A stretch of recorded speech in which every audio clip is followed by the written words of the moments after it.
आमच्याकडे कंप्लेन आलेले होते की एक इसम आहे जे स्वतःला वरिष्ठ पोलीस ऑफिसर सांगतात आणि तो त्यांचे तशा प्रकारचे दाखवून लोकांची फसवणूक करीत आहे।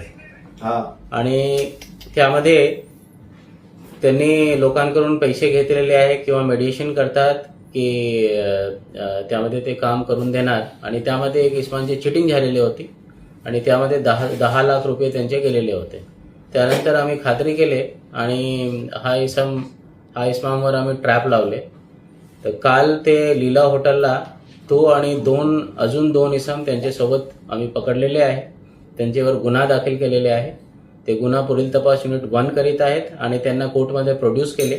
आज माननीय कोर्टने त्यांना 4 दिवसची पोलीस कस्टडी दिलेली आहे।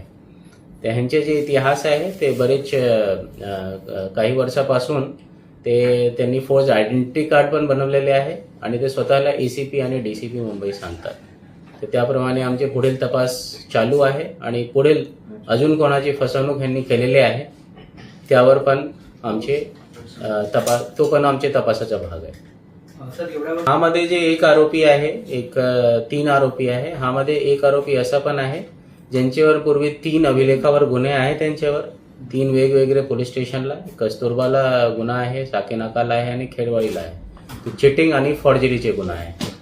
नक्की काय म्हणजे सांगायचे का मोडस ऑपरेंडी होते की स्वतःला ॲज अ एसीपी किंवा डीसीपी इंट्रोड्यूस करत होते की ते हा रँकचे ऑफिसर आहे आणि त्याप्रमाणे लोकांना वाटत होते हा ॲक्च्युली पोलीस ऑफिसर आहे आणि त्याप्रमाणे यांनी ओळख वाढवून आणि त्यांच्यावर ट्रस्ट वाढवून लोकांची आर्थिक फसवणूक त्यांनी केलेली आहे। अशा प्रकारचे काही निष्पन्न नाही झाले। तर ह्यांचे जे इतिहास आहे स्वतःला वरिष्ठ पोलीस ऑफिसर सांगणे पण ॲक्च्युली हा नाही आहे। ते ह्यांचे जवळपास 10 वर्षापासून त्यांचे चालू आहे। मूळ हा जे एक आरोपी आहे ते सांगलीचे आहे आणि दुसरा आरोपी पण सांगलीचे आहे। तिसरा जे आरोपी ते मुंबईचे आहे।